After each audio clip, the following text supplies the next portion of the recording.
So we're back, guys. Right after Ron-Kame no Hashi, we come back to where it all began.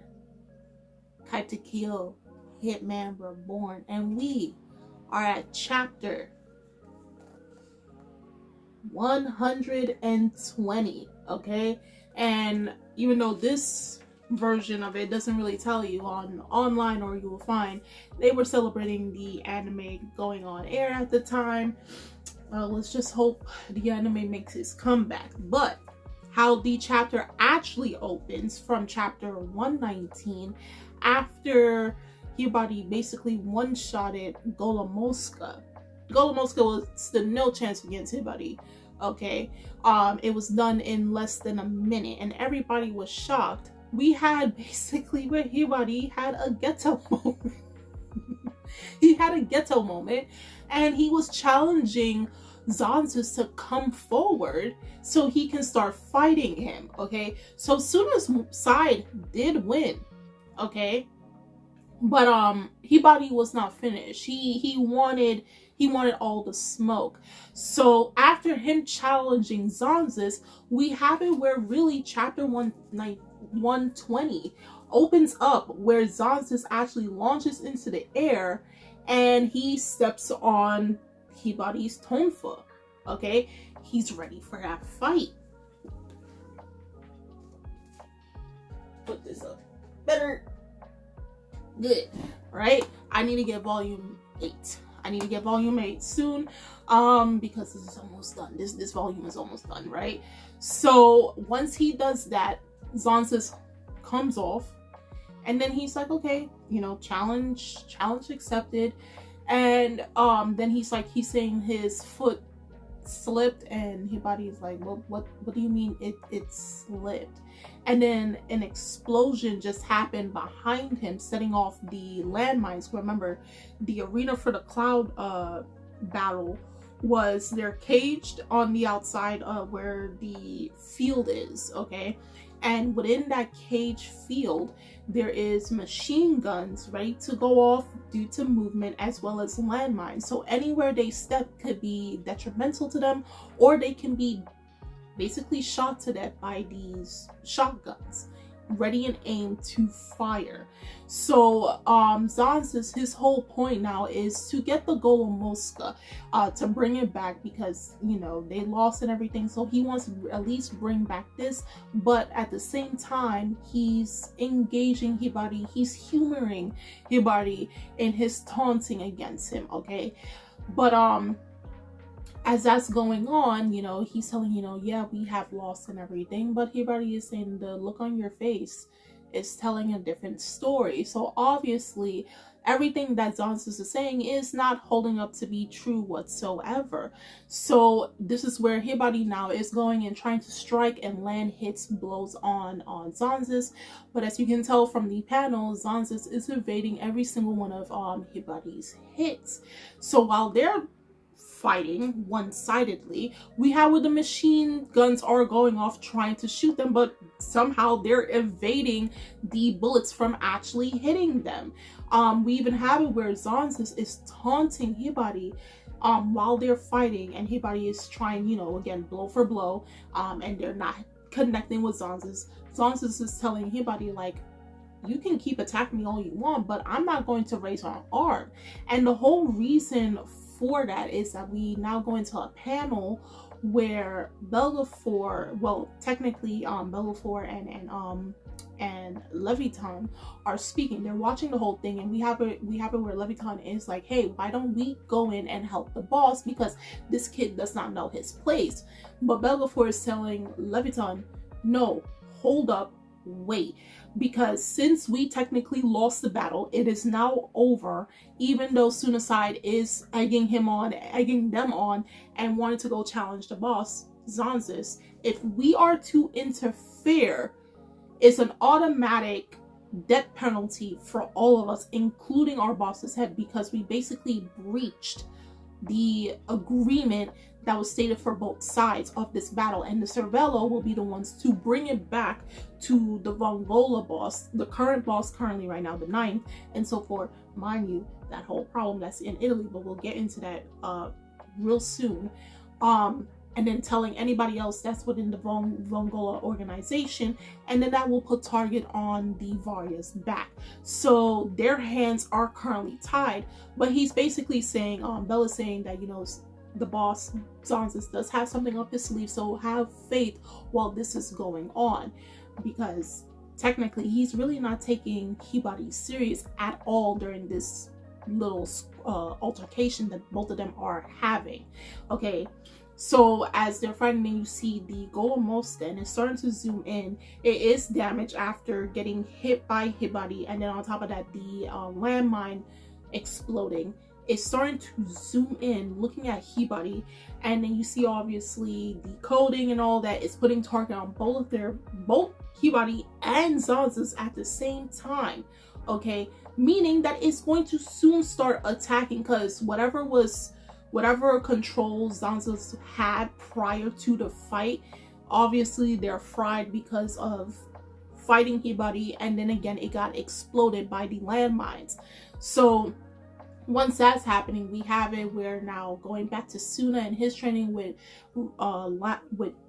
Reborn and Basil, there's this, by the way the panel is looking, you would have thought it was a big explosion, but more so it was like a very bright light, and Tsuna has managed to complete the dying will 0-point breakthrough technique. And the only other person that was able to do such a technique obviously is the first boss, the Primo, right? So nobody else aside from the first generation was able to do the dying will 0-point breakthrough until 9 generations later.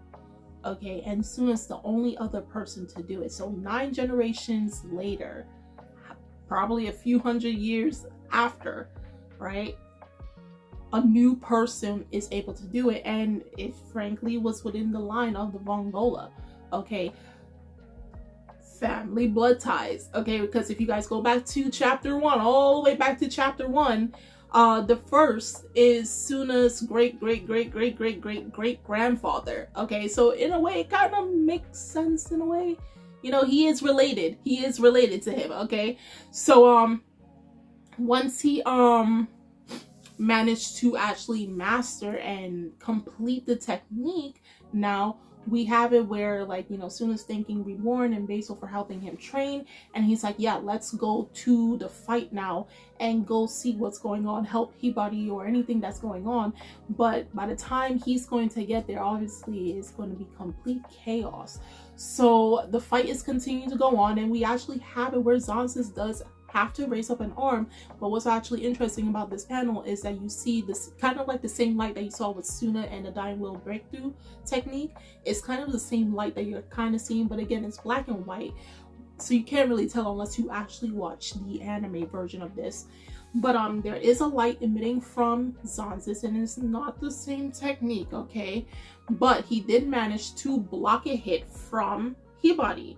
Okay, now Hibari is like, oh, haha, so you were telling me that you don't even need to lift up an arm to fight me, but I managed to push you hard enough that now you have to start taking me seriously. So Zanzas is kind of like, ugh, this kid, you know, I'll admit he's good. Okay, so while they're still fighting, he's still evading the attacks, where we see where Zanzas is calling out to the Cervello behind him, and then telling them that, you know, make sure when you're doing all these records, right now you're recording everything that's going on, you know, they're seeing what's going on, and don't get it twisted.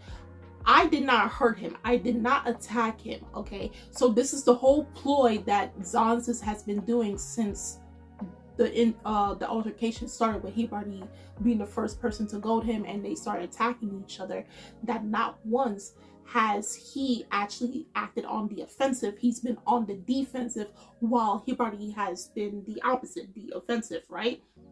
So he's like, he's telling the Cervello, don't get it twisted because I didn't hit him.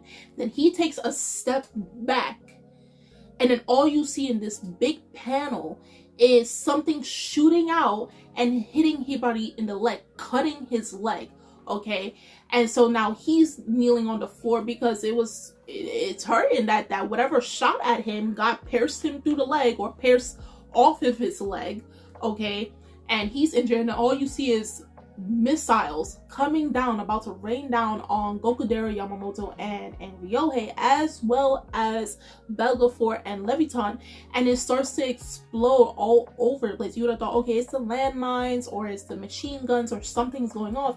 It's actually the Golomoska going crazy, okay? Because again, whatever controls was keeping it intact, that Zanzas had the control of, now that because the Golomoska is damaged, it's now targeting everything and everyone all over the place. So we have it where Zanzas is just laughing and cackling all over the place, saying that, you know, the Golomoska's restraining system is now broken.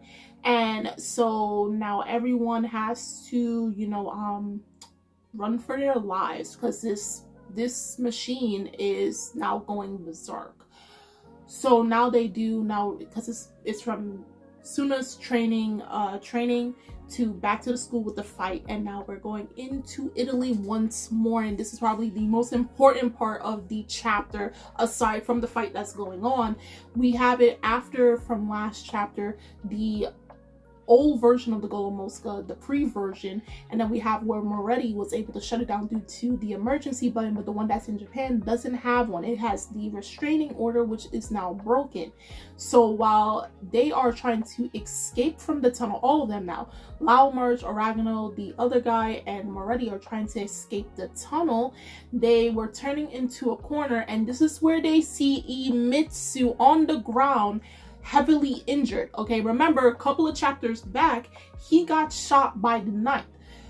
Obviously, you know, the Ninth that we all think we know, based on the photo that Tsuna saw of him looking like a very kind, elderly, older man, okay?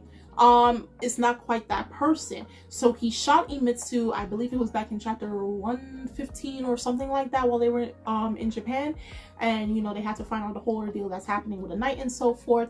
So we see where Zanzas is on the floor, he's bandaged up and he is bleeding through his bandages, but the Ninth is tied up. So come to find out that that's not the actual Ninth, it is a fake person. Of course, it should have been obvious to everyone that that could not have been the Ninth, but that now leaves the question up in the air. As long as you are new to this series, this is like something that you're probably wondering about. If this person is imitating the Ninth, okay, where is the Ninth? Where could he be? What did Zanzas do to the Ninth Vongola head boss? Now here he is telling the Cervello while he's fighting Hibari to record this, and he can't put his hands on the victors, but at the same time behind the scenes he did something to his boss, to his dad.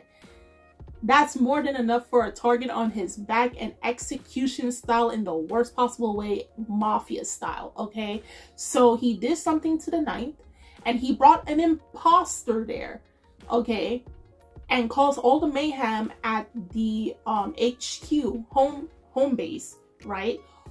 While he now got a machine of war to fight a battle. He bought it through the black market, and it's not like it's, you know, underhanded for the mafia, but at the same time, when you're putting everything together, it's enough to say they should wipe out the Varia completely from the Vongola, because it was basically treachery against the family, right? So again, this begs the question of, if he put a fake boss in position, what happened to the real one? What was his purpose of getting the Golomoska, bringing it to Japan and fighting? And it just makes you wonder, okay, so the Ninth is gone somewhere, either dead or alive, put an imposter, shot the advisor who's basically second in command, okay, and then started this whole fight for the seats of the Vongola. It's not looking good for Zanzas and any of them that was following behind him, okay? And all of them are in it. All of them are in it. And yeah, once they get caught, the mafia ain't so nice, right? So while they're saying that they found, you know, the ninth is an imposter, and they're asking, where is the ninth boss? This is where Imitsu is telling them that he found like a week-old schedule for the ninth boss personal jet journal in the room, and it comes to find out that Moretti was asking that the ninth's personal jet was on dock. Basically, it was stationed not to be used or anything. But Imitsu is saying that it actually, his dock flew out to Japan, right? It flew out to Japan for some reason. So his jet dock left the resting station and went to Japan. So it makes you wonder, did Zanzi's somehow put the knight in his dock and flew him out to Japan? For what reason? What exactly? Is he holding him hostage? Is he doing something to him? Why did he purposely put this imposter in his place? What exactly is Zanzi's trying to get at? So now we go back to the whole chaos that's happening at the school grounds right now, with freaking missiles and machine guns and mines all blowing up all over the place, destroying the school building, people getting caught. The Golem Mosca is shooting like ray beams at everybody, and everybody's about to die. Okay, we have it where Chrome is trying to run. Zanzi's is laughing as everything is exploding around him. Everything is set on fire, like a maniac that he is. And we had, again, like we said, Chrome is running, trying to get away from all the damage that is happening. She ends up about to be, you know, human meat on the floor because she did step on a mine. Luckily, Ken and Chikusa were able to save her, but now we have it where the machine gun and Golem Mosca are about to shoot all three of them dead. Okay? They were going to be nothing more than crisp humans laying on the ground. And just before that happens, you see a huge flame come and cover them and stop the bullets, turning them into dust. And it ends off with Tsuna in one of his most iconic poses to date, arriving at the scene just at the nick of time. So I know all of you were prepared and waiting for that actual battle between Zanzi's and Tsuna, because it only makes sense for both of the represent groups, because one is the Sky Ring. Okay, so that despite Hibari winning and overall gaining victory for Tsuna's side, it has to lead down to Zanzi's versus Tsuna. So once this fight does happen between these two, who are the leaders of their representative groups, we will get more answers with the ninth. We will get more answers of what truly happened in Italy, and you know, obviously Tsuna gaining back his rightful place as the next heir for the Vongola boss once this entire fight does take place. So it's now, by next chapter, we're going to have basically Tsuna versus Zanzi's, and I'm going to tell you, if you're new to the series, it was worth the wait, my friends. It was truly worth the wait, because you're in for a treat, okay? But guys, do tell me down below how you felt about chapter 120 of Katekyo Hitman REBORN. If you are new, do tell me, and those who are not new but have watched the anime and read the manga, no spoilers of course, but for the new ones, do tell me, what do you think happened to the actual ninth? What do you think, why did he come, if he came to Japan? Why is his jet set in Japan? What did Zanzi's exactly do to the ninth, and for what his reasons are? What was his whole purpose of getting the Golem Mosca, and just, you know, inciting this entire fight for the rings and all of that? So I would love to read your comments down below. The links are in the description box, so you guys go check that out. And I'm Kimmy Chan of Anime Legends, and I'll see you guys later. Bye.